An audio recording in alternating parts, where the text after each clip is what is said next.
Assalamualaikum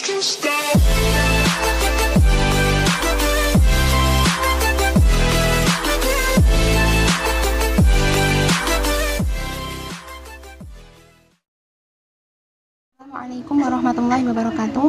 Di sini kami dari kelompok 10 perkuliahan Fikih Muamalah Kontemporer kelas Ekonomi Syariah semester 4B akan menjelaskan tentang akad rohan.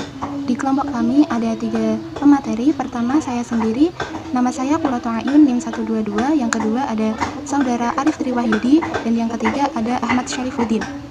Semoga dengan adanya video yang kelompok kami buat ini, teman-teman bisa dengan mudah belajar di rumah dan tetap menjaga kesehatan, dan semoga COVID-19 ini segera berakhir. Amin.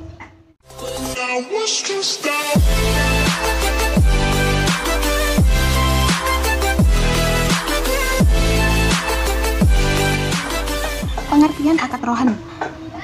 Kata rohan berasal dari bahasa Arab. Secara bahasa, rohan adalah at-thubut wa dawam, yang artinya tetap dan kekal. Menurut Wahbah Zuhaili, rohan adalah menahan salah satu harta milik peminjam sebagai jaminan atas pinjaman yang diterimanya. Menurut Sayyid Sabiq, rohan adalah menjadikan barang berharga menurut pandangan syarak sebagai jaminan hutang. Selanjutnya, Al-Qurtubi juga mendefinisikan rohan sebagai berikut: bahan yang ditahan oleh pihak yang memberi hutang sebagai jaminan dari orang yang hutang sampai pihak penghutang melunasi hutangnya tersebut. Sementara Ibnu Qudamah mendefinisikan rohan sebagai berikut: barang yang dijadikan jaminan untuk hutang agar pemberi hutang dapat menjual barang tersebut apabila pihak penghutang tidak mampu membayar hutangnya. Kalangan ulama Syafi'iyah mendefinisikan rohan senada dengan definisi-definisi yang telah saya sebutkan sebelumnya, bahwa rohan adalah menjadikan suatu barang sebagai jaminan atas hutang agar pemberi hutang dapat menjualnya sewaktu-waktu bila pihak penghutang tidak dapat membayar hutangnya.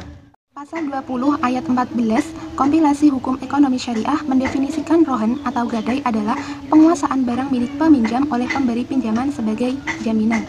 Berdasarkan pemaparan berbagai definisi yang telah saya sebutkan sebelumnya, maka dapat dipahami bahwa rohan atau gadai adalah jaminan yang diserahkan oleh pihak penghutang kepada yang memberi hutang. Pemberi hutang mempunyai kuasa penuh untuk menjual barang jaminan tersebut apabila pihak penghutang tidak mampu membayar hutangnya saat jatuh tempo. Apabila uang hasil penjualan barang jaminan tersebut melebihi jumlah hutang, maka sisanya harus dikembalikan kepada penghutang. Namun, bila kurang dari jumlah hutang, pihak penghutang harus menambahinya agar hutang tersebut terbayar lunas. Selanjutnya, dasar hukum akad rohan. Dasar hukum yang menjadi landasan akad rohan adalah ayat-ayat Al-Quran, hadis, ijma ulama, kajian fikih, dan juga fatwa DSN MUI. Pertama, legitimasi rohan dalam Al-Quran adalah berdasarkan surah Al-Baqarah ayat 283. Bismillahirrahmanirrahim. Wa in kuntum ala safarin wa lam tajidu katiban farihanum maqbudah. Al-ayah, yang artinya, jika kamu dalam perjalanan dan bermuamalah secara tunai sedang kamu tidak memperoleh seorang penulis, maka hendaklah ada barang tanggungan yang dipegang oleh orang yang berpiutang.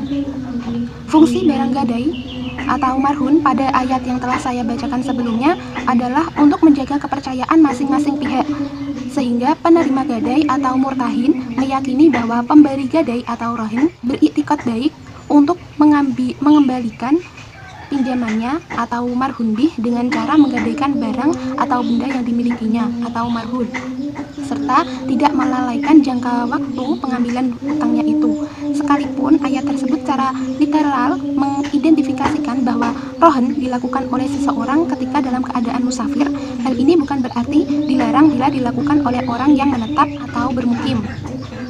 Jadi, keadaan musafir ataupun menetap bukanlah merupakan suatu persyaratan keabsahan transaksi rohan. Dua hadis yang mengisahkan bahwa Rasulullah SAW itu menggadaikan baju besinya kepada seorang Yahudi untuk mendapatkan makanan bagi keluarganya pada saat beliau tidak melakukan perjalanan.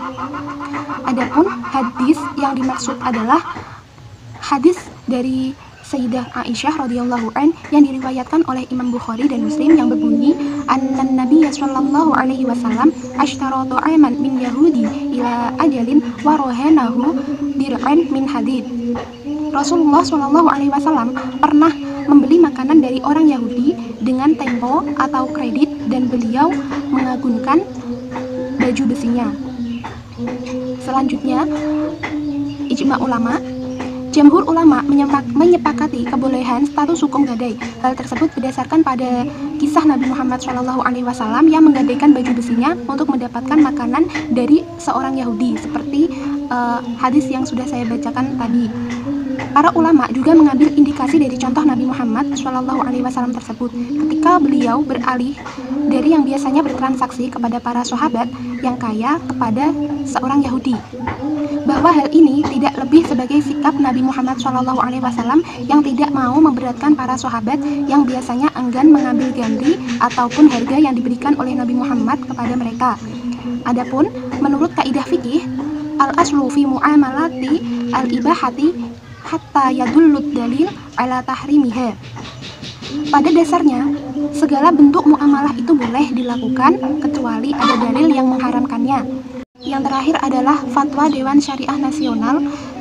Fatwa Dewan Syariah Nasional nomor 25/DSN MUI 3/2002 yang ditetapkan pada tanggal 28 Maret 2002 oleh Ketua dan Sekretaris DSN tentang rohen, menetapkan bahwa pinjaman dengan menggadaikan barang sebagai barang jaminan hutang dalam bentuk rohen diperbolehkan dengan ketentuan sebagai berikut. Pertama, penerima gadai mempunyai hak untuk menahan barang jaminan sampai semua utang nasabah dilunasi. Yang kedua, barang jaminan dan manfaatnya tetap menjadi milik nasabah. Yang ketiga, pemeliharaan dan penyimpanan barang gadai pada dasarnya menjadi kewajiban nasabah, namun dapat dilakukan juga oleh penerima gadai, sedangkan biaya dan pemeliharaan penyimpanan tetap menjadi kewajiban nasabah. Yang keempat, besar biaya pemeliharaan dan penyimpanan barang gadai tidak boleh ditentukan berdasarkan jumlah pinjaman. Yang kelima, penjualan barang gadai. Dan yang terakhir, jika terjadi perselisihan antara kedua belah pihak, maka penyelesaiannya dapat dilakukan melalui badan arbitrase nasional setelah tercapai kesepakatan musyawarah, yang selanjutnya akan disampaikan oleh Saudara Arif Triwahyudi dan Saudara Ahmad Syarifuddin. Oke, yang ke 3.3 di sini ada rukun dan syarat rahan. Rukun dan syarat rahan itu ada 4. Yang pertama yaitu pemberi gadai atau rahin. Yang kedua penerima gadai atau murtahin. Yang ketiga barang jaminan atau murhun. Dan yang keempat hutang, marhun bihi. Sementara rukun rahan adalah dua pihak yang berakad, akad rahin, barang jaminan, dan hutang. Menurut Hanafiyah, rukun rahan adalah ijab kabul dari rahin dan murtahin. Dalam setiap akad, unsur dan rukunnya harus memenuhi syarat berkaitan dengan rahan. Syarat bagi para pihak yang berakad sama dengan syarat di dalam akad lainnya. Syarat tersebut adalah para pihak harus berakal, sudah balik, dan tidak paksaan atau terpaksa. Pasal 330 KHS menyebutkan bahwa para pihak yang melakukan akad gadai harus sudah cukup hukum. Cukup hukum di sini berarti berakal, sudah dewasa atau balik, serta tidak dalam paksaan. Terkait syarat sigot atau akad, kalangan Hanafiyah mensyaratkan agar tidak terkait dengan syarat tertentu, tidak tergantung pada suatu kejadian di masa mendatang.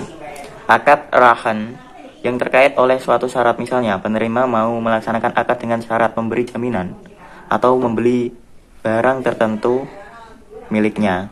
Berdasarkan kesepakatan ulama, syarat yang terkait dengan barang yang digadaikan atau yang menjadi jaminan hutang adalah sama halnya dengan syarat barang yang menjadi objek jual beli.